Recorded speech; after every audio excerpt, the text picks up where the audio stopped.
Welcome to Fantasy Sports Daily with Ray Flowers, Monday through Friday at 11 a.m. Eastern Standard Time. Don't forget to use the promo code FSD20 for a 20% discount on the products over at fantasyguru.com.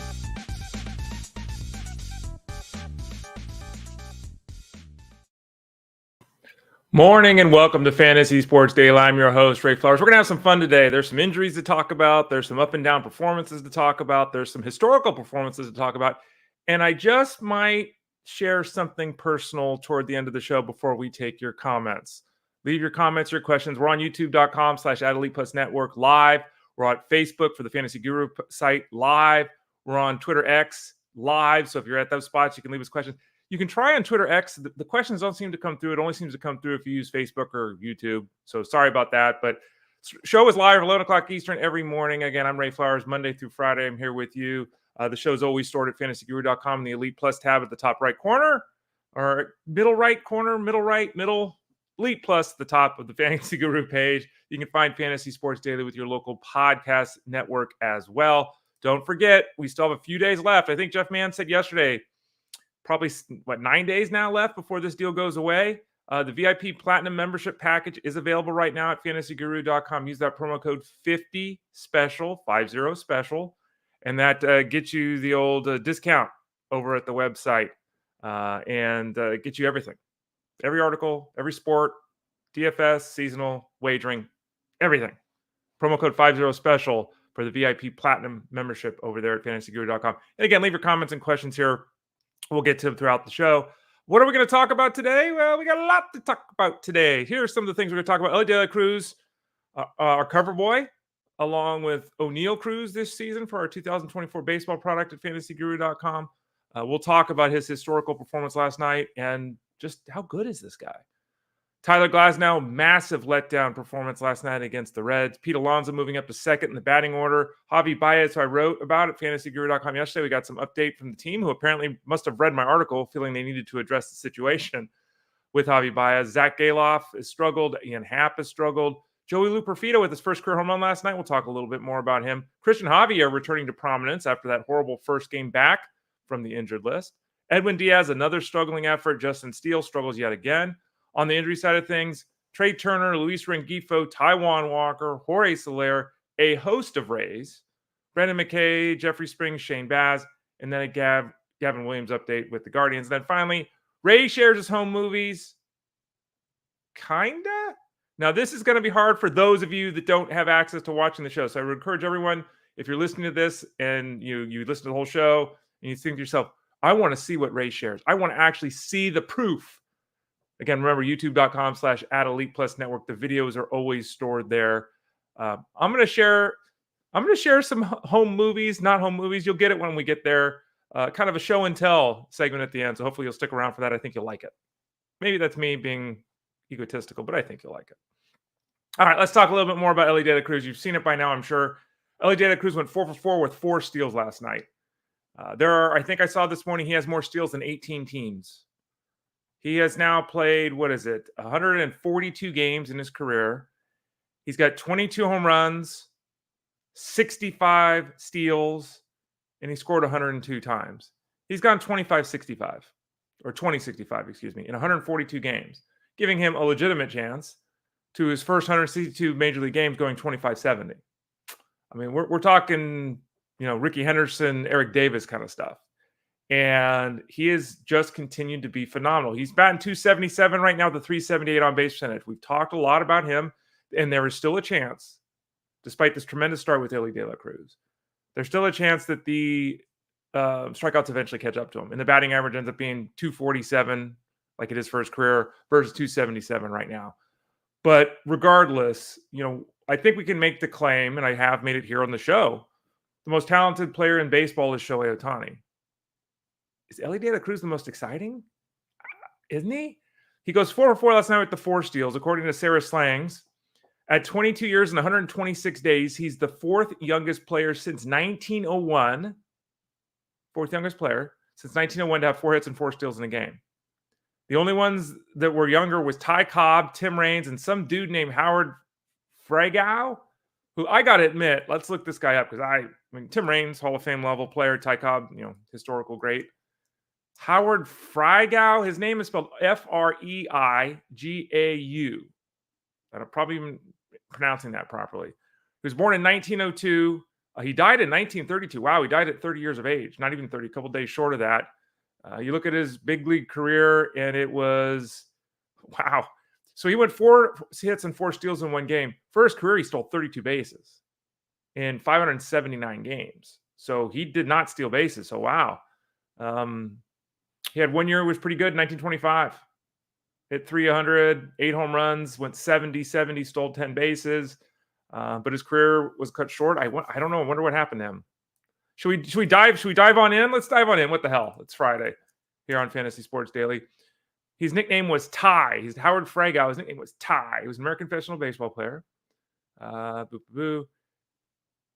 man. This is according to Wikipedia, so it must be correct. In 1932, while playing for the Knoxville Smokies of the Southern Association, Freigau went for an evening swim in Chattanooga, Tennessee. He dove headfirst into the shallow end of the pool, broke his neck, and drowned at 29. Wow.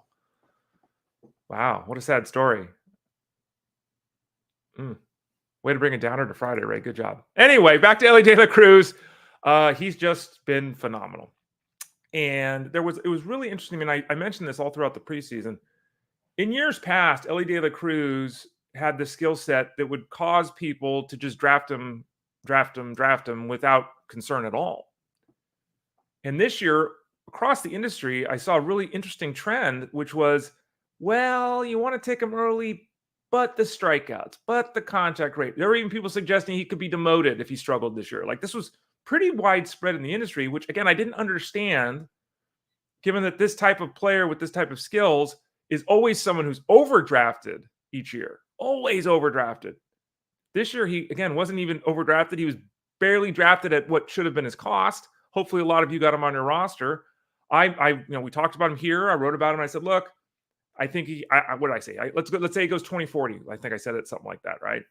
The batting average could be a concern, but we'll deal with it, and there's potential for more. Well, the potential for more piece is really coming together right now. It's a long season. We could have this discussion in 2 months, and again, he could be hitting 237. So, but boy, is he something, man. And he is, right now, he's got 30 steals, right? He's basically on pace to steal 100 bases.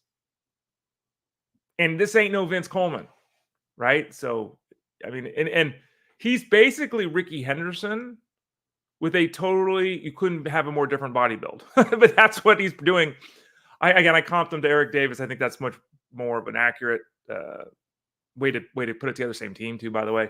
Davis, tall and lanky, like Cruz, who's obviously taller.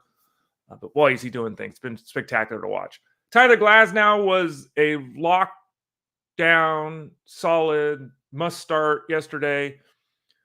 Number 1 DFS pitcher on the slate in that small slate against the Reds. Struck out 8 guys, which is solid. But he didn't hit the strikeout prop. I think his strikeout prop was 8.5. Didn't win the game. Dodgers didn't win the game. He gave up 4 runs in 5 innings. It was not good. He was just a guy. And so everyone that used him yesterday in the seasonal, you had to. In the DFS space, he was listed as the number 1 pitcher in the cash game breakdown over at fantasyguru.com, and I'll be writing that again today. Even though he was listed as the number 1 pitcher, I didn't have him in the core 4 for either DraftKings or FanDuel. Didn't do it. Unfortunately, I had Justin Steele, who we'll talk about in a few minutes. But it was just too expensive to pay for Glasnow. I just didn't like the way the offense looked if he played for Glasnow yesterday. He faces the Diamondbacks next time out. Overall, Glasnow's been terrific, but just a reminder that even everyone's human. My biggest concern with Glasnow is the one you should all share, is that workload piece. He has been phenomenal, and he was drafted with the expectation he'd be phenomenal, and to date he has been. It's a question of, does he make 30 starts? Is it 19 starts? Where is that? To date, there have been no hiccups. Great sign. We're not even a third of the way into the season. So we'll see how it goes, but everyone that spent on Glasnow, which I did not recommend doing, to date, it's got a huge return on that, despite the struggles last night and a disappointing effort. Pete Alonso hit second last night for the Mets. Alonso hit a home run. He said, "Thank you for putting me up in the order, Mets. I will hit a home run." Pete Alonso, Justin Fensman and I talked about him last night on the Elite Sports Show. Again, that's Monday through Thursday, 8 to 10 Eastern. We also have, that's Elite Sports Game Time. And then we have Elite Sports Monday through Friday at 3 to 6 Eastern with Jeff Manns. Justin and I talked last night about the Mets and the fact that the Mets really screwed this up with Pete Alonso. He's going to become a free agent at the end of the season. He doesn't have a contract. It does not sound like the Mets are planning to give him a $200 million deal. So it doesn't sound like he's going to remain with the Mets. These things can always change, but that's what it sounds like right now. He, because the contract is up at the end of the season, his trade value is really small. What team is going to give you 4 high-level prospects for a guy they may only have for 2 months at the trade deadline? So they if they were going to end up in this situation, they should have traded him last year. They didn't. So now we'll just have to see. He'll have to make a push for that big contract. He's had I don't want to say slow start, but he's had a disappointing start. He's got a 770 OPS. Still has, 10 home runs and 23 RBIs, and 27 runs scored, which gives him a chance to go, 40, 80, 80 with relative ease. He's gone 40, 80, 80. Well, he's gone 37, 80, 80 each of his 4 previous full seasons. Certainly within the realm of possibility he gets there again. In fact, it's probable if he stays on the field, and that's one of his greatest traits. He's played at least 152 games in those 4 full seasons. During the COVID year, he had 57 to 60, and he had 16 home runs that year, by the way. He was going to hit 50 home runs that year. So he is obviously one of the best right-handed power hitters in all of baseball. It'll be interesting to see what they do with the lineup, the Mets. He's at second now 2 games in a row after being the cleanup guy. It's great to see him get a little bit more, plate appearance love. Is it great for his RBI total? Yeah, you'd like to have him a little bit lower. Theoretically, a little bit better for his run scored total. We all know that. In total, he's basically been the same guy as always. Little less strikeouts too. 19% strikeout rate. He's never been a big K guy, but he's dropped that strikeout rate down a little bit. I think that with that, a little bit more contact obviously gives him an opportunity to be a little bit more effective in the home run column. I would not bet against Pete Alonso getting to 40 home runs yet again this year. Will Benson has now hit leadoff for the Reds, going back to that team, in 4 or 5 games, which is interesting. He's also homered in 2 of his last 3 games, Will Benson. Now, Benson is very much like Elly de la Cruz, just not as talented, if that makes sense. Very much a free swinger, very much a guy who's got power and certainly speed. You look at what he has done since the start of last season. He's played 150 games, has Benson, 17 home runs, 27 steals. Now, he's hit 249, which I think will take 249. He's hitting 196 right now. We'd take 249. But he's got that 39% strikeout rate right now, which is just hideous. And there is certainly a possibility that not only does the platoon thing with him continue for the rest of his career, there's a chance he doesn't play against all the righties if he has a 39% strikeout rate. I mean, the first 2 years it was 31%, which is awful. 39.5% is catastrophic. So, I mean, if he can just make more contact, which sounds simple, but his hit tool has never been his game. His game is the athleticism and the power and speed. If he can find a way to refine things and just make a little bit more contact, because, I mean, he's got 70 grade power, 65 grade power on the 2080 scale. He could give up a little bit of that to make a little bit more contact and still hit 25 home runs. We'll see how that plays out. But right now, hitting at the top of the order is intriguing for the Reds because they've got a bunch of guys there, as we're well aware. They can do some things offensively. I wrote about Javier Baez yesterday, and I basically said he's cooked. And I mentioned the fact he's due over $70 million the next 3 years, not to mention, 23 plus this year, whatever the hell it is. He's due about $100 million from here to the end of his contract with the Tigers. And he's just stopped. He's just done. And the interesting thing is this happens at times. The first 10 years of his career, Andrew Jones was going to the Hall of Fame. He was a very good offensive player. And some people argued one of the 3 greatest center fielders of all time defensively. He's winning Gold Gloves, hitting 30 home runs, and then he just stopped. He just stopped hitting. It wasn't the same with Adam Dunn, but Adam Dunn really just stopped hitting. And so there's precedent for a guy being an all-star level player and at 31 years of age, just kind of losing it. It's very rare because usually, when you establish yourself to that level, it's a slow down, right? And maybe you lose it at 36, right? But not at 31. Baez is cooked. He's done nothing for 2.5 years, nothing. And there's all the memes and everything about him swinging at pitches, 2 feet outside. That was always his approach, even when he was rocking and rolling mostly with the Cubs. I sat here and we had discussions on Sirius and articles.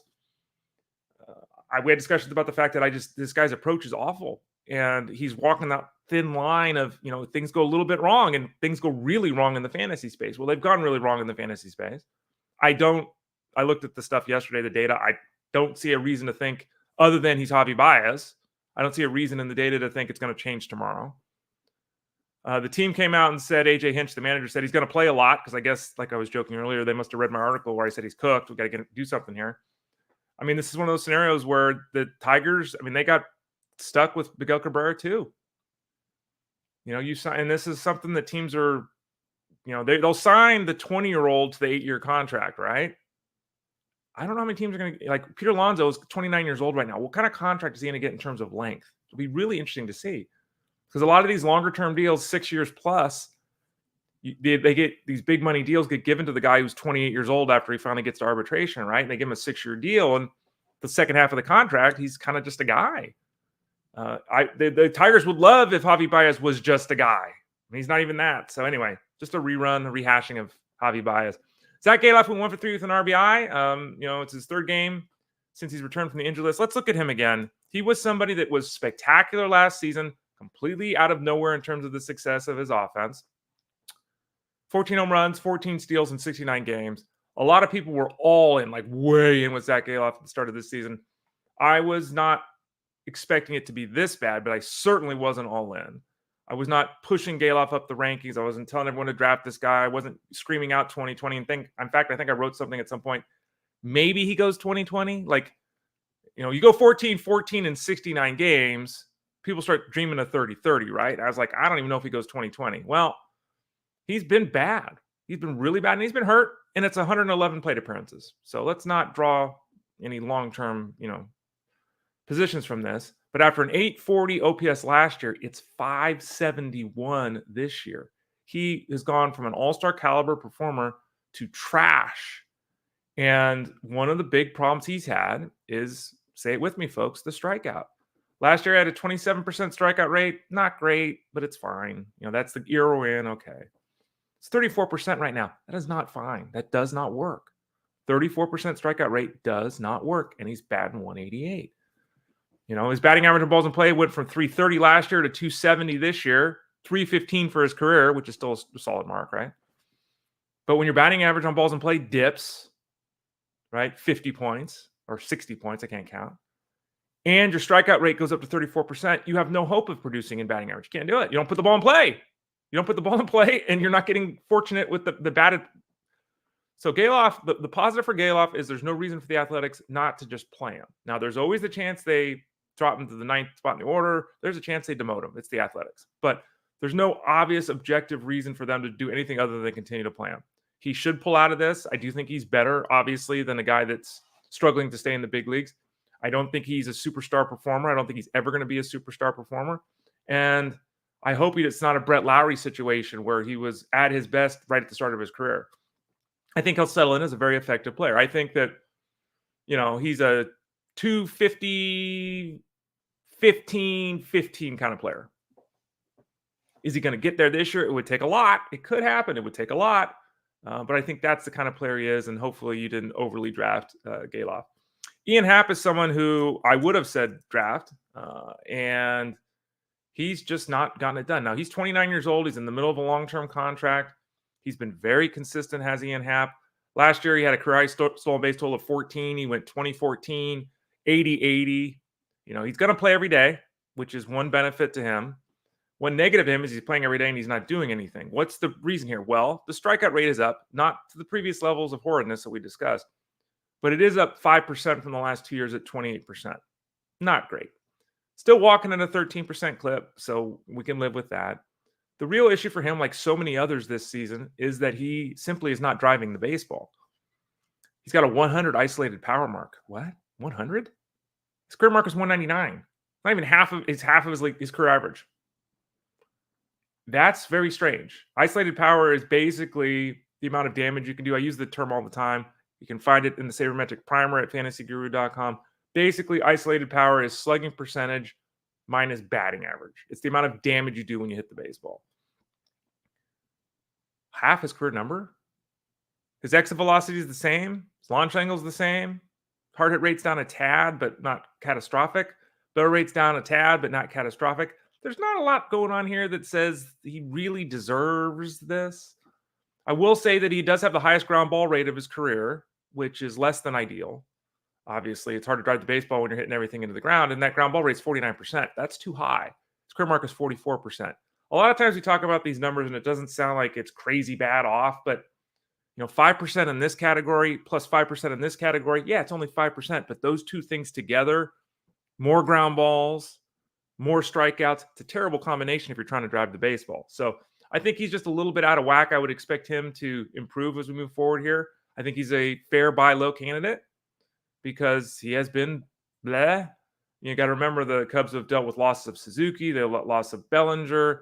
Michael Busch started out hot, then he slowed. Like they've had guys hurt. They've had the lineup kind of jumbled. Nico Horner's kind of been all over the place. So I think Ian Happ's a good guy to buy low on because I don't think the cost is going to be much of anything right now. Joey Loperfido. Joey Loperfido hit his first major league home run last night. Good for him. Go, Joey. Interestingly, he comes to the big leagues with the expectation, fully the expectation, that he's going to hit for power and that he's going to steal a base or two. He's got some speed, and that his batting average, we'll see, right? So here we are. It's been 11 games. Okay, it's 11 games. But here we are. He's got one home run in 11 games, which is one home run in 37 plate appearances, which is below the expected rate. He's batting .324, which is way above the expected number there. But he's hitting .324 with a 38% strikeout rate. And oh, by the way, he's stolen one base. They're going to have an interesting scenario when McCormick is ready to go here because they could put Loperfido at first base. Singleton really hasn't done anything. We're still waiting to see if Jose Abreu can come back from his time away from the team working on a swing. I don't know if you saw this or not. I don't think I ever mentioned here. There was a report from the team itself that they think that Abreu got too big and not fat big, too muscular and strong, and that it hurt his elasticity, for a better way of saying it. I don't know if that's true or not, but that was the report that was out there. So they're working on him doing a training method to try to loosen him up a little bit. But back to Loperfido, his overall production has been really good in his limited time at the big league level. It has not been exactly as expected. And say it with me, that 38% strikeout rate is very concerning. It's also concerning that, or not concerning, it's legitimate because this is what teams do anymore, that Loperfido comes up to the big leagues and he's had 6 plate appearances against left-handed pitching. Why? Because he's a lefty swinger. They're totally protecting him. In the old days, if you were an upper-end prospect, you played against everybody. There was very rare that a team would call up a young player. And Loperfido's 25. He's not some 19-year-old, right? He's 25. A higher-end prospect in your organization gets called up to the majors in 1983. He plays every day. If he can't hit lefty or righty pitching, if he needs to be platoon, he doesn't get called up. They don't call him up in April. Doesn't happen. Nope. Or first week of May. Doesn't happen. Nope. Maybe late in the year. Not. But now let's call these guys up and platoon them. I don't know. I think you have to think, even though that strikeout rate is scary, you do have to think that given how he's performed, it's going to be really hard for them to demote him. Maybe they do. Just something to think about. Because again, he's not playing. He's in a platoon role anyway, and there are a lot of strikeouts with Loperfido. Cristian Javier, his teammate, if we talk a little bit about the pitching side of things for a moment here, Cristian Javier, his teammate, was really bad. And I think I wrote about him. Again, I apologize. I've done so much talking and writing the last week in particular. I don't remember where the hell I did anything. I basically, and I know I said this in the Cash Game Breakdown yesterday, I was like, I'm just not in on Javier at the moment. He missed, almost a month of time. He returned against the Tigers, and he was beat mercilessly. He got 4 outs and gave up 7 runs. He was terrible. And he's facing the Athletics yesterday, and I'm writing the Cash Game Breakdown, and I just couldn't. I had him as my 6th guy amongst the starters, and then I backed out and put him my 7th guy, and he goes out and throws 6 shutout innings against the A's, 1 walk, 8 strikeouts. Looks great. So that's how it goes sometimes, but it's really good news if you have Cristian Javier. At the same time, if you have Cristian Javier, note that effort yesterday was the first time he's looked like that in a month and a half. And that if you look at his overall performance to date, it's been really dodgy, to use a British term, I think. His strikeout to walk ratio in 2022 was 3.7, which is a very good mark. Last year, it was barely league average at 2.6. This year, it's 1.6. Ooh. That, again, that's another one of those numbers, like a 37% strikeout rate. A 1.6 strikeout to walk ratio does not work. Just doesn't work. So this year, the problem for Javier is that, one, he's rocking a 12% walk rate. Now, again, it's 30 innings, but he's rocking a 12% walk rate, which is not good at all. And he's been 9% the last 2 years, so it's way off.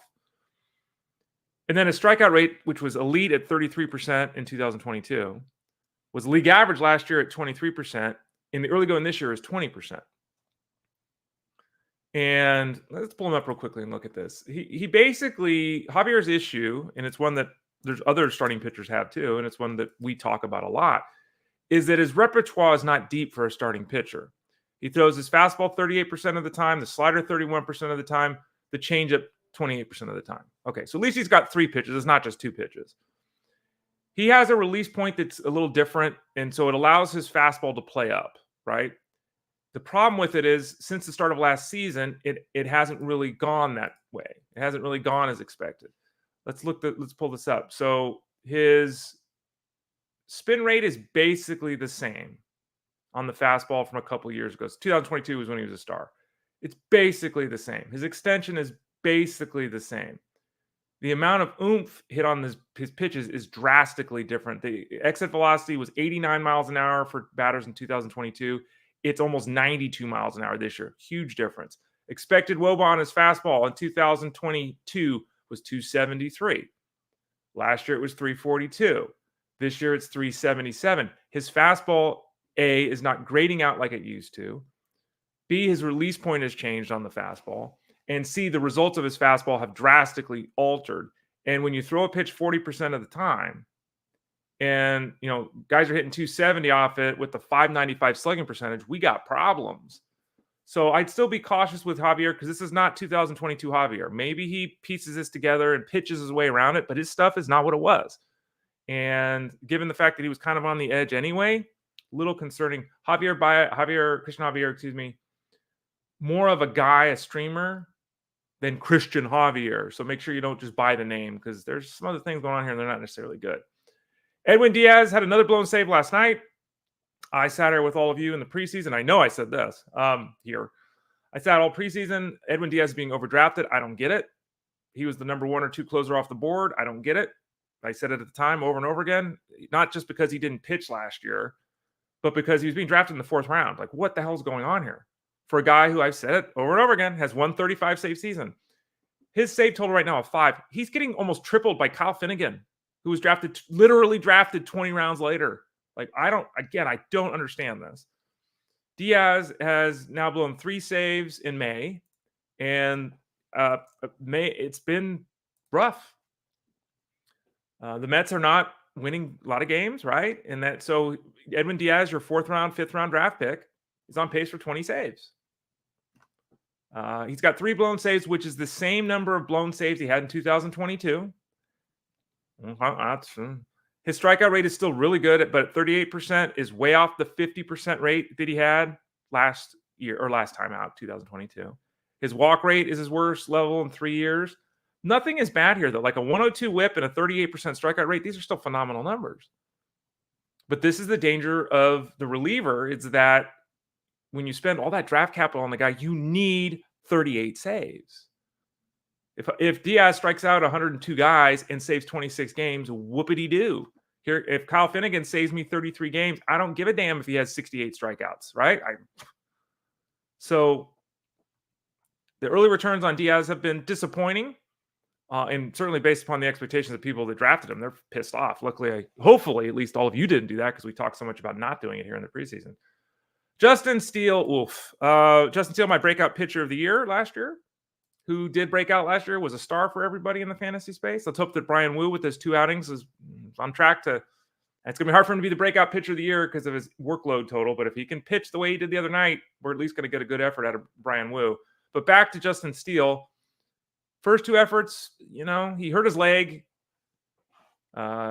He's only thrown 5 innings in one of his 4 starts because he hurt his leg. He missed a month of time coming back from that. Since he's returned, he threw 4 2/3 innings of shutout ball against the Padres, a good effort. Pitch count got to him, so they pulled him out. Then he faced the Pirates and gave up 6 runs. Oof. Then he faced the Pirates again the next outing and gave up 5 runs. So The Padres and Rangers have 1 run off him in 2 starts. The Pirates have 11 runs off him in 2 starts. They hit 5 home runs off Steele too in those 2 games, which is wow. Wow. Now last year he had allowed 14 home runs all season long, right? So and Steele is interesting. I know Steele throws, and this is something we talked about a lot last year. Steele is a 2-pitch pitcher. He throws his fastball all the time. He can alter the pitch and the movement on it and everything, but he's still throwing his fastball, really. So I've heard people say, well, he's a 4-pitch pitcher because the way he throws it. Oh, okay, it's still a fastball. There's that fine line with him because he doesn't have the diversification in his repertoire. So if he gets into certain counts, if he falls behind in the count, or his secondary stuff isn't working, it's much easier to hit off him. Now, it's still a release point and a funky movement and all of that. It's way too early to panic with Justin Steele. When we pull back, we still see a 3.6 strikeout to walk ratio despite the 2 efforts against the Pirates. We see a home run to fly ball, a home run per 9 rate that's almost 3 times his career number. Come on, we know that's stupid. The last 2 years, you add the home run to fly ball ratio totals up. The last 2 seasons, we're not even to where we're at right now with this season. That's stupid. Okay, fine. The real issue that I see more than that is he's getting the ball's getting elevated off him. And that's just simply not his game. His launch angle the previous 3 years, 8%, 7%, 9%. This year, the launch angle is 14%. So we can sum it up nicely and say, bro, you got to get the ball down in the zone. Bro, you got to get that movement. You got to get that late movement that causes guys to go over the baseball. That's the missing piece right now. It's 19 innings. Far too early to panic with Justin Steele. I'm almost hoping that it's just a Pirates thing, and sometimes this happens. Teams get a beat on you. They see the ball. They get a great scouting report. But Steele is concerning at the moment. He's concerning. Not panic or anything. He's concerning. We'll keep an eye on him and see how his next couple of outings go for sure. He does face the Braves next time out. Would I start him against the Braves? Probably not. After the last 2 outings against the Pirates, I would suggest putting Steele on your bench. He goes out there and he has a good effort. He has a good effort. We give him a pat on the back. We roll him out there next time. But I'd be very reluctant to use him next time. Don't drop him. Very reluctant to use him against the Braves. Okay, let's talk about some injured players. Trea Turner, who we talked about yesterday or the day before, the injury with his hamstring. Initially, we heard like 6 weeks. He started doing things. He went through full agility training yesterday. Good, great. This is fantastic. So barring a setback, which can happen at any time with any injury, especially a hamstring injury, it certainly seems like that 6 weeks, he's going to blow that out of the water. He's got a chance to cut that in half, which is huge because as we've discussed, if you have Trea Turner, you can't replace that on the waiver wire. You're ham and egging it together, trying to do something. You're not going to go make a trade, to bring in Elly de la Cruz, right? So you just got to ham and egg it. So this is really good news. As I said the other day, I would love for him to come back and be able to run because a huge part of his game is stealing 30, 40 bases, right? But if he comes back and just hits 300 and is in the lineup every day and scores me 100 runs, even if he steals 14 bases because of his leg, I'm cool with that. Just get that bat back in there. We need it. A great news with Trea Turner that he's trending toward a return much quicker than expected. Luis Rengifo is back from the injured list. We'll see how that goes now. I wrote about him yesterday. He's hit every spot in the order, I think, but 3rd, if I remember correctly. So he's been all over the lineup. His slash line is beautiful right now. His stolen base pace right now is fantastic. He's not any part of that slash line or that steal pace. He's not a 40 steal guy. He's not hitting 330. Okay. But as we discussed all season long, from the time the player profile was written about him in the preseason, his ability to play 4 positions, his ability to steal a base and to hit well enough puts him on the fantasy radar in almost every league. That flexibility is just huge. Taijuan Walker was removed from his start last night with the foot injury. He took that ball off his foot. I didn't see an official update today as to what would occur. This occurred live last night on the Elite Sports Game Time Show, 8 to 10 Monday through Thursday with Justin Fensterman.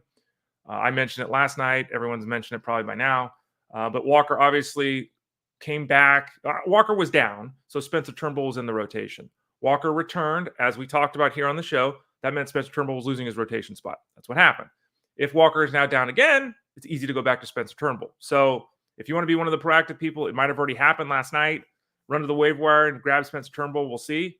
Now, Walker may not miss a start. He might miss 2 weeks and be back. It might be a broken foot. He might miss 6 weeks. We don't know.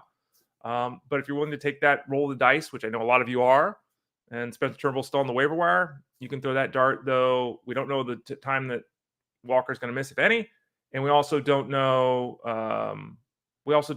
Frankly, how long Spencer Turnbull is going to be able to keep doing what he's doing, because he's just not that guy. He's not a superstar. Let's see if Taijuan Walker throws an update if I missed it this morning, just to be for the sake of it. Yeah. Okay.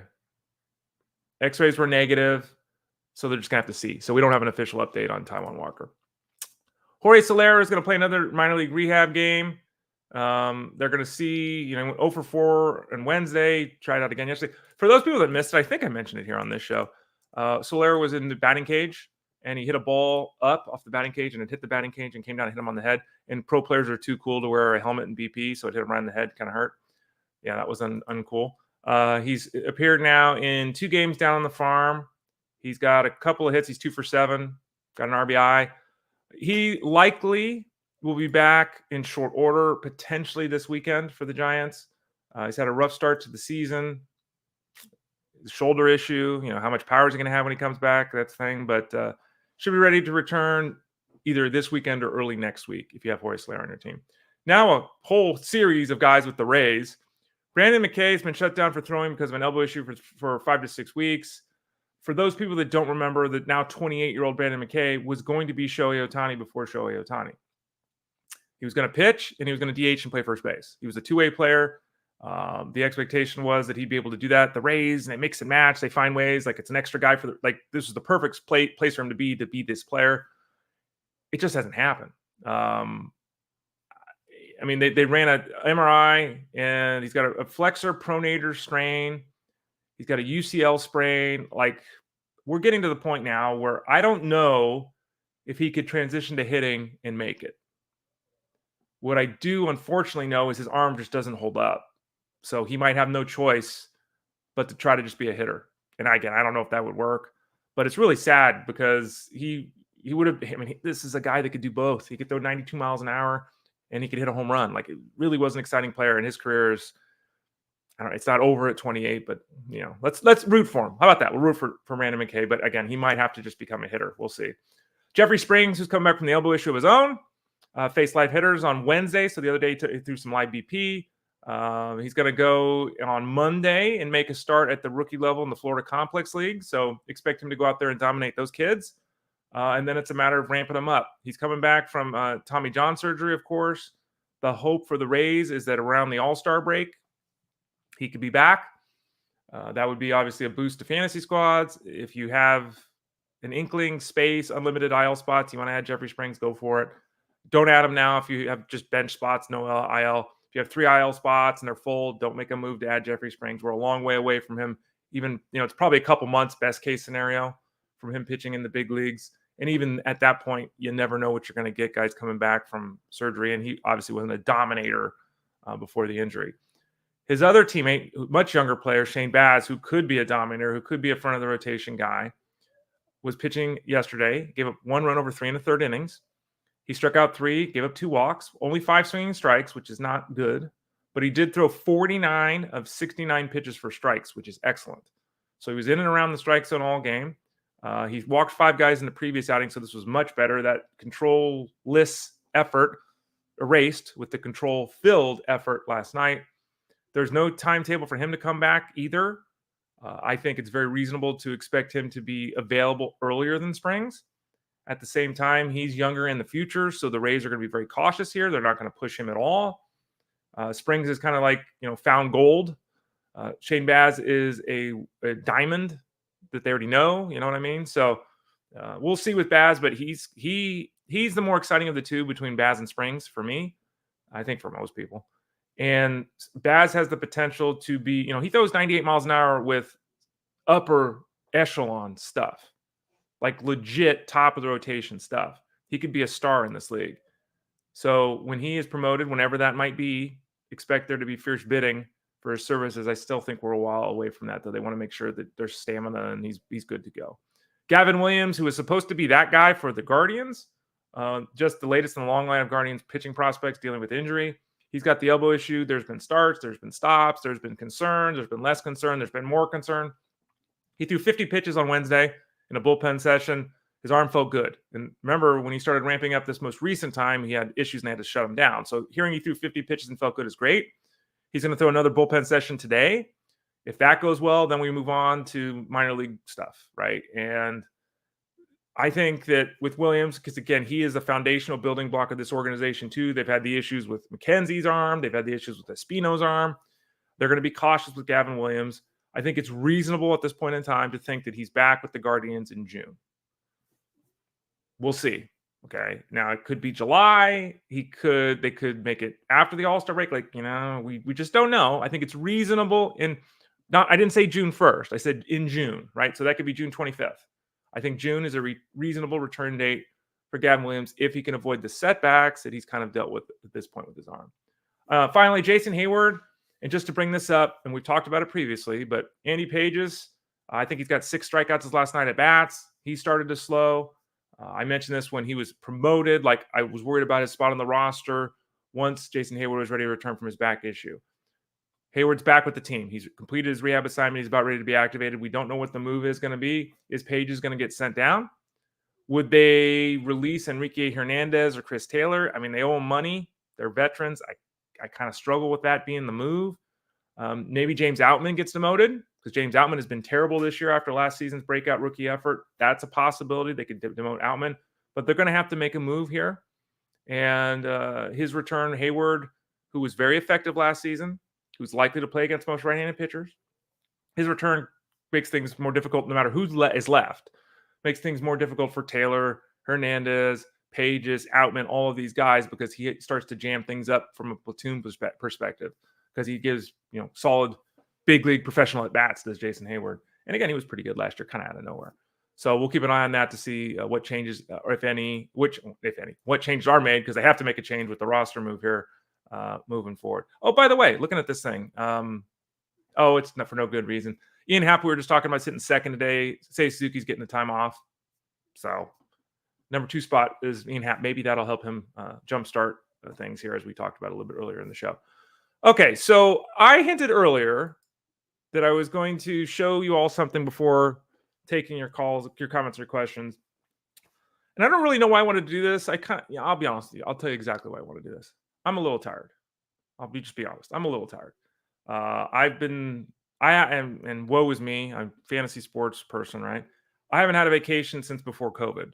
And I haven't had 2 days off in a row since before COVID. So I'm tired. I did all the extra work last week for Jeff Mans because he was out sick and everything. So I wanted something a little lighthearted. I wanted something I didn't have to plan or necessarily analyze. And what the hell? I always joke around about this. And I don't know. All of you might hate this. Some of you might like it. I don't know. I pulled out some old newspaper clippings from when I was a kid.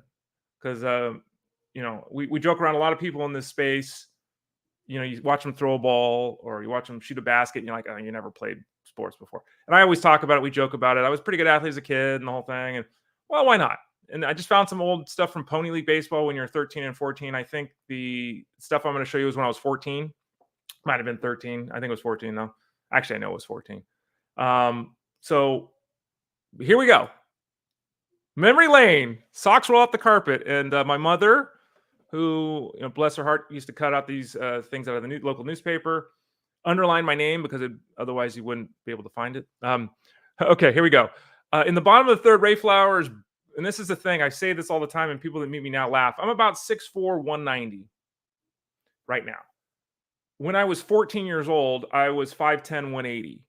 So I was almost the same weight as I am right now, but I was, I can't count, 6 inches shorter. Like I was the biggest, and you'll see it in a photo here in a second. I was the biggest kid out there.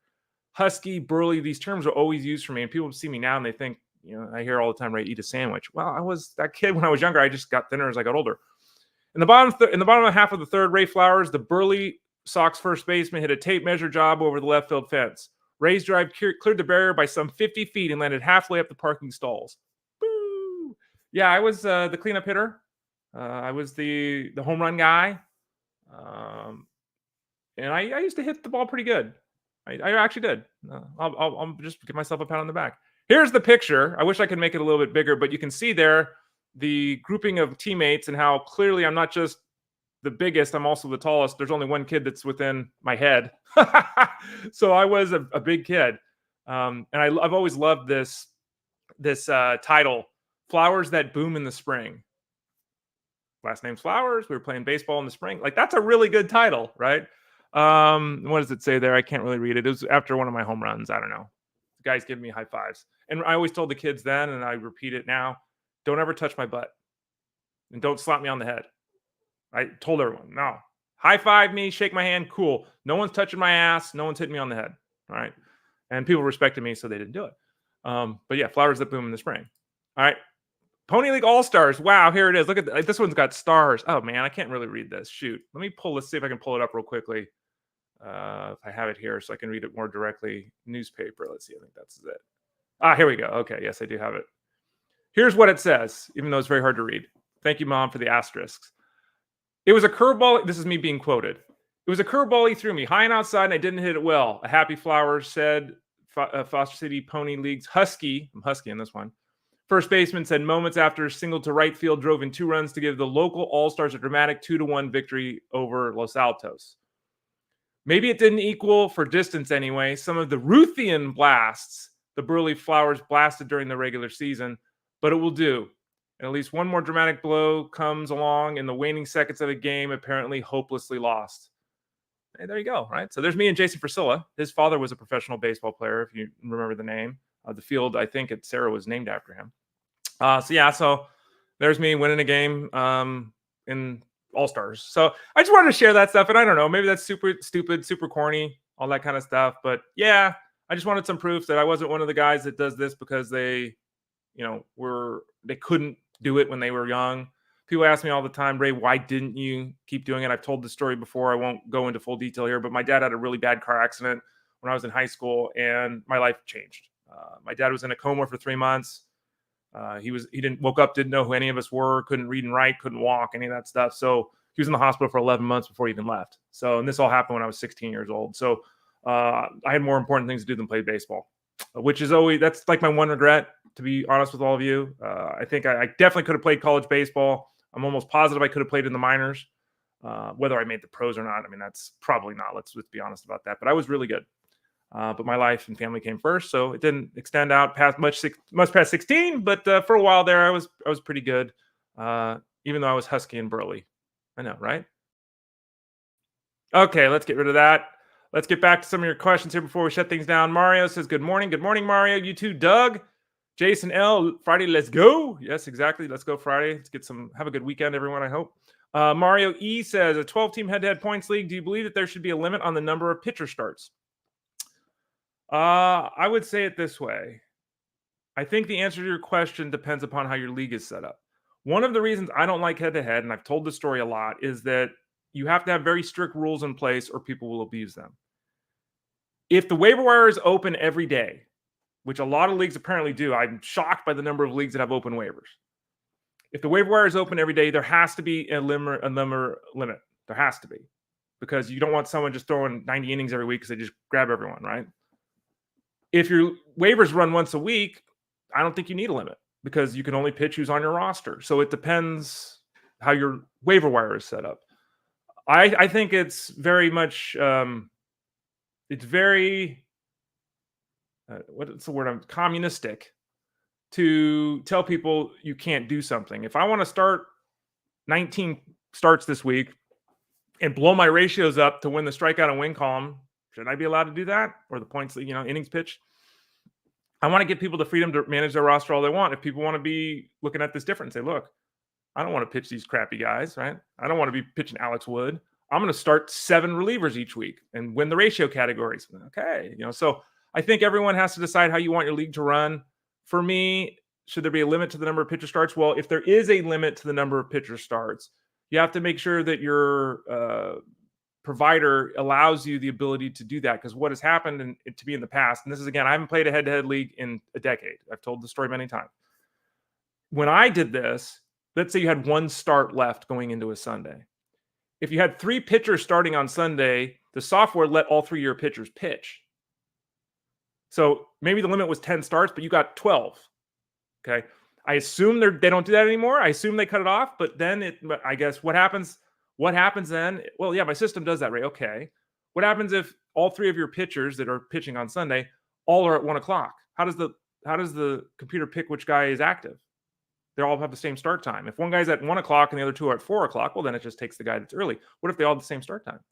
So that, to me, is the issue that I don't know if the software even keeps up. So hopefully that makes some sense there, Mario. Mario also had another question here. Also, should the team be allowed to punt? Not a position filled with. Yeah, you should be. Yes. To answer the question, yes. I think it's stupid to do it. But here, again, in a head-to-head points league, Mario, you and everyone that's in one of these, you're doing this to yourself. I talk about this all the time, and people ignore me all the time. But you're in a setup that it's not important to have a good team. It's important to game the system.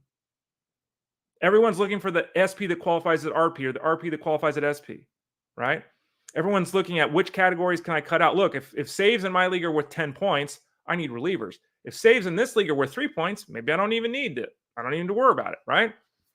If my catcher is not going to do anything for me, my catcher is going to score me, 11 points a week, or that's probably too much, 6 points a week, and I can get a middle reliever that's going to score me 12 points a week. I'm just going to drop the catcher and get another middle reliever. So I don't play head-to-head leagues. I don't believe in them. I don't like them because for this very reason. You shouldn't force anyone to fill a position or fill a category. They can manage the team any way they want. And this is another problem I have. All of you send me your questions over at fantasyguru.com and Discord. This happened really heavily at the start of the season. And you all will have 6 bench spots and you'll have no bench hitters. You'll just have pitchers on your bench. What the hell is that? You're not concerned with building a good team. You're just concerned with getting guys to stream because your waiver wire is open all the time. So it doesn't matter if you build a good team because you can just run to the waiver wire anytime there's an issue. So I think there's a lot of problems as I'm describing here with the head-to-head. Bottom line, I don't think you should force people. Like if I want to use all, you shouldn't have RP and SP spots. If I want to use all relief pitchers, I should be allowed to. If I want to use all starting pitchers, I should be allowed to. If I want to use a mixture, well, Ray, we have 3 RPs and 3 SPs and then 2 pitchers. No, they should all be pitcher. I should be able to manage my team any way I want, especially in a head-to-head setup where I'm playing against you. I should be able to look at you, what your roster looks like, what your performance looks like this week, and dictate how I choose my players based upon that. I shouldn't be arbitrarily forced to go again. Maybe this week I need extra relievers because you got 5 banging relievers, but hell, Ray, you got to start 6 starting pitchers every day. So anyway, I'm not a fan, but yeah, I don't think you can force people. Though again, to my point as well, to close it up, Mario, I think it's stupid when people punt positions. Like people say all the time, well, I don't even use a catcher. To me, is just dumb, but people do it. Chalk on the Football says, not a sexy question, but Soderstrom is a catcher first baseman in a points league with Murphy still on the IL. Would you swap out Soderstrom for Dave Kingman? I mean, Shea Langoliers. Haha. Would you swap out Soderstrom for Shea Langoliers? I've had Shea Langoliers ahead of Soderstrom forever in the rankings. I've never had Soderstrom ahead of Langoliers unless I've lost my mind. 100% would go with Langoliers over Soderstrom. We talked about Soderstrom here when he was called up. I think it was on this show. There's a really nice bat there, but he hasn't performed at the major league level.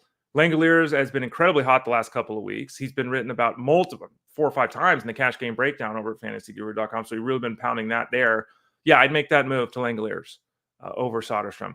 Like Soderstrom's bat, who doesn't? But he really just hasn't found his footing, and it looks like the catcher experiment's going to be gone with him anyway because he's not a good defensive catcher. He's got a good bat. He should play him most days, but for now, I would go with Langoliers. Back to Chaka again. I drafted Elly as my guy in 2022 in Dynasty. Woo! Forward thinking, Chaka. He's a roller coaster, but exciting and can win head-to-head weeks for you. Absolutely can. There's also the weeks where he hits 170, right, with a 39% strikeout rate. But yeah, that's a great get, and he is it. And again, even if this guy hits 235 for his career, he's still going to be it. Like his talent, everything that he does is off the charts. His enthusiasm, his infectious attitude. Like I love this kid. I love the talent and the effort. I love it when a guy uses the talent and effort. He's always looking to take the extra base. And we've seen it before, right? Like the pitcher's not paying attention, he runs. It's like, I love it. He's involved in the game. You got to love that. Infectious attitude. David M says, local radio has been bashing Javier for weeks too. Should have been bashing him for years. Again, I'm not suggesting he's not trying.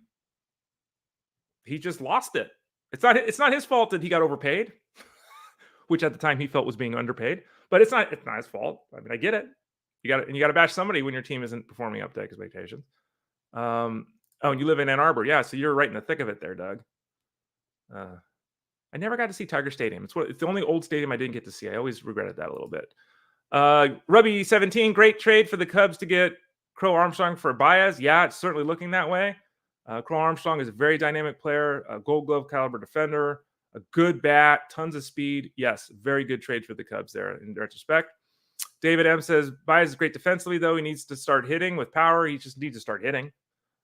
He's not done that for a couple of years. Let's see here. Oh yeah, hey, thanks for that. Yeah, we appreciate you.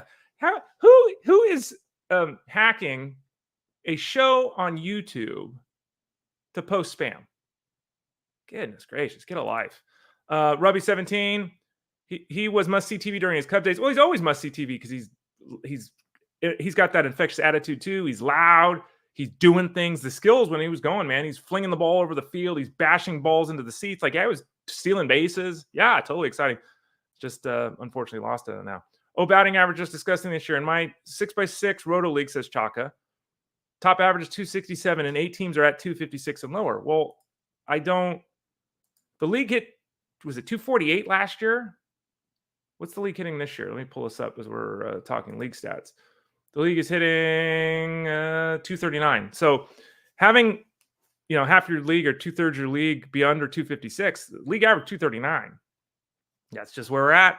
It's the era of baseball we're in right now, Chaka. Angelo, the Yankees are next for the Woo. It's a big test. Yep, we talked about that on the show. It is a big test. Everyone facing the Yankees now, especially with Judge finding his stroke, is a big test. Happy Friday, Ray and the family. Thank you, Brandon. Hey, let's go.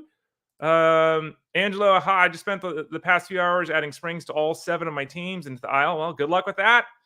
Guys coming back from the injured list, and the Rays have 47 pitching options, and we'll see. But we talked about him. There's a chance that he comes through in the second half. Matt A, this is great. Thank you, Ray. I assume that's for the pictures. Hopefully that was fun.